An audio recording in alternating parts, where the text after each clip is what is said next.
पूरे विश्व में बहुत सारे कबीले, राज्य, राजा और ग्रुप हुए जिन्होंने अपने वीरता के झंडे गाड़े, जिनकी कहानियां हमें किताबें या सिनेमाओं के द्वारा मिलती है। कुछ साल पहले ही 300 नाम की एक फिल्म आई थी जिसमें 300 स्पार्टन ने मिलकर पर्शियन सैनिकों को धूल चटाकर वीर गति को प्राप्त की, जबकि 300 के बदले में पर्शियन सैनिक लाखों में थे। या फिर चंगेज खान कहूँ, सिकंदर या नेपोलियन की बात करूँ, सबने वीरता और अपने अनंत आकांक्षाओं का परिचय दिया है। भारत में भी बहुत राजा हुए, बहुत सारे कबीले हुए जिन्होंने अपने वीरता का परिचय दिया। पृथ्वीराज चौहान, अशोक, चंद्रगुप्त मौर्य, महाराणा प्रताप इत्यादि। परंतु इन सब के मरने के बाद इनके राज्य या तो समाप्त हो गए या फिर मैं ये कहूँ कि भारत देश पर उतना इम्पैक्ट इन्होंने क्रिएट नहीं कर पाया। परंतु जब हम मराठा की बात करते हैं तो हमारे दिमाग में एक राजा शिवाजी ही नहीं बल्कि न जाने कितने राजा और कितने वीर योद्धा याद आ जाते हैं। परंतु हमने कभी भी ये नहीं सोचा होगा कि ऐसा क्या कारण है कि मराठा अंपायर ने लगातार काफ़ी वर्षों तक अपना डोमिनेंस और इम्पैक्ट कायम रखा, और आखिर क्या कारण है कि डेक्कन की धरती पर बहुत सारे योद्धा अपना अपना नाम रोशन किए और जिन्होंने अपना नाम इतिहास के पन्नों में दर्ज कराया। कुछ तो कारण होगा, कभी आप सोचे हैं? Hello friend, this is Aditya, you are watching back to the basic. और आज हम लोग बात करेंगे उस टॉपिक पे जिस पर शायद यूट्यूब पे कोई वीडियो नहीं बना। काफ़ी रिसर्च करने के बाद मैं इस नतीजे पे पहुंचा हूं कि मैं इस वीडियो को बना पाऊं और एक ऐसा कारण बताऊं जिससे ये सिद्ध हो जाए कि मराठा एम्पायर और मराठा योद्धा आखिर में इतने वीर क्यों थे। तो फ्रेंड्स, अगर आपको हमारा वीडियो पसंद आए तो प्लीज़ वीडियो को लाइक करेगा, चैनल को सब्सक्राइब करके मोटिवेट जरूर करिएगा, क्योंकि ऐसे कंटेंट शायद ही आपको यूट्यूब पे मिले। मराठा अंपायर की बात करूं तो मैं आपको बता दूं कि मराठा अंपायर की ओरिजिनल न्यू फाउंडेशन जो था वो शिवाजी राजे भोसले के द्वारा रखी गई। जब शिवाजी अपने आप को छत्रपति घोषित किए तब उन्हें बहुत सारी चुनौतियों का सामना करना पड़ा। एक तरफ निजाम, एक तरफ पुर्तगाली और एक तरफ उनका सबसे बड़ा दुश्मन औरंगजेब यानी मुगल एम्पायर। और इन सब से लोहा लेने के लिए मराठा एम्पायर बहुत ही छोटा था, परंतु शिवाजी महाराज भविष्य को पहले से ही जानते थे और मराठाओं को आगे ले जाने का उनके पास बहुत सारे विकल्प थे।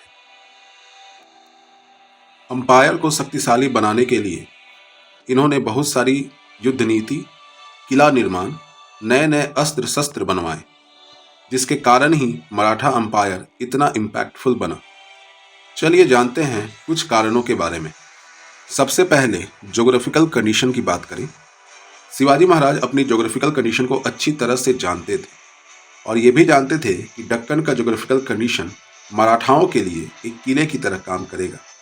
अगर हम गौर से देखें तो मराठा अंपायर दक्कन प्लेट्यू पे स्थित है। विंध्या, सतपुरा और सैदरी माउंटेन रेंज से ये मराठा एम्पायर घिरा हुआ है। इसके अलावा नर्मदा और टापी रिवर मराठा एम्पायर को बाकी सब एम्पायरों से अलग करती थी।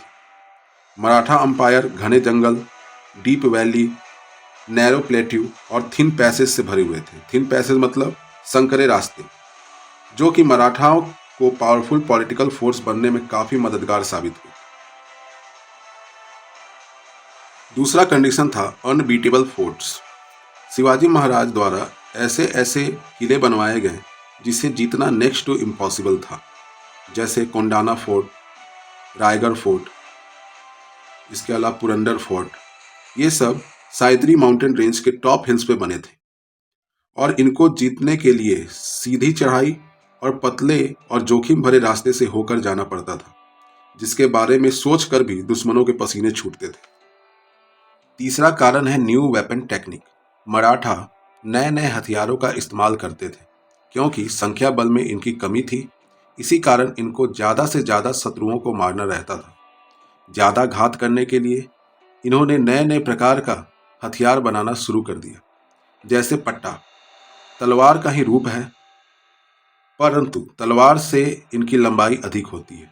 10 से 44 इंच तक इनकी लंबाई होती है और इसके इस्तेमाल से ये शत्रुओं को दूर से ही मार सकते थे। इसके अलावा मराठों की हेलमेट, शेर के पंजे, भवानी तलवार, फिरंगी तलवार, मराठा तलवार, जो कि इनकी शक्तियों को बढ़ाने में मददगार साबित हुई। चौथा कारण है स्ट्रॉन्ग नेवल फोर्स।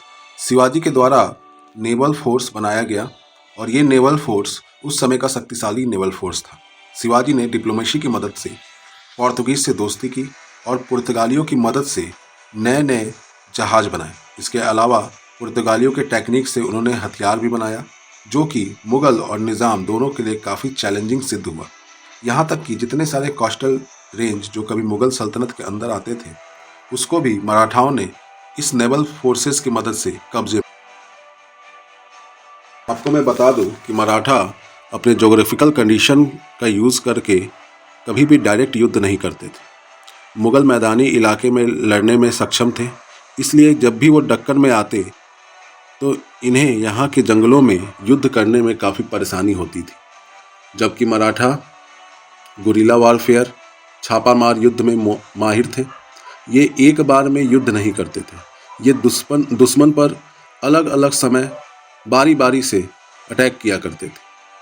कभी पेड़ के ऊपर से ये अटैक करते थे, कभी जंगलों में छिपकर घात करते थे और यही कारण था मराठा हमेशा सफल रहे। कुछ समय बाद ये मैदानी इलाकों में भी युद्ध करने में महारत हासिल इन्होंने कर लिया।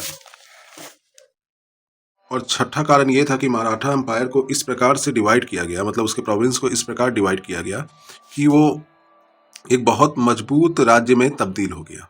जैसे मराठा प्रोविंस अलग अलग कैटेगरीज में डिवाइडेड थे, जिसे अष्ट प्रधान भी कहते थे। सबसे पहला कड़ी अगर देखा जाए तो पेशवा था, जो कि प्राइम मिनिस्टर थे। वो फाइनेंस और ओवरऑल चार्ज देखते थे। इसके बाद आते थे मजुमदार, जो अकाउंट्स देखते थे। फिर मंत्री, ओवरऑल इंटरनल अफेयर्स देखते थे। सेनापति, फिर दाबरी। सेनापति जो थे वो बेसिकली मिलिट्री को देखते थे। दाबरी जो थे वो बाहर के राजाओं के साथ रिलेशनशिप मेंटेन करते थे। न्याय अध्यक्ष जो क्रिमिनल और सिविल जस्टिस को देखते थे। पंडित राव जो रिलीजियस मैटर को देखते थे। और इसके बाद आखिरी में सूबेदार, सूबा और प्रोविंस को देखते। और सबसे आखिरी कारण स्वराज के लिए जंग, हिंदवी स्वराज के लिए कुर्बानी। छत्रपति शिवाजी जानते थे कि इन सभी मराठाओं को, इन सभी अष्टप्रधानों को एक साथ जोड़ने का यही एक तरीका है कि उन्हें उनके अंदर हिंदवी स्वराज और देश प्रेम का ज्वाला उनके अंदर जगा दे।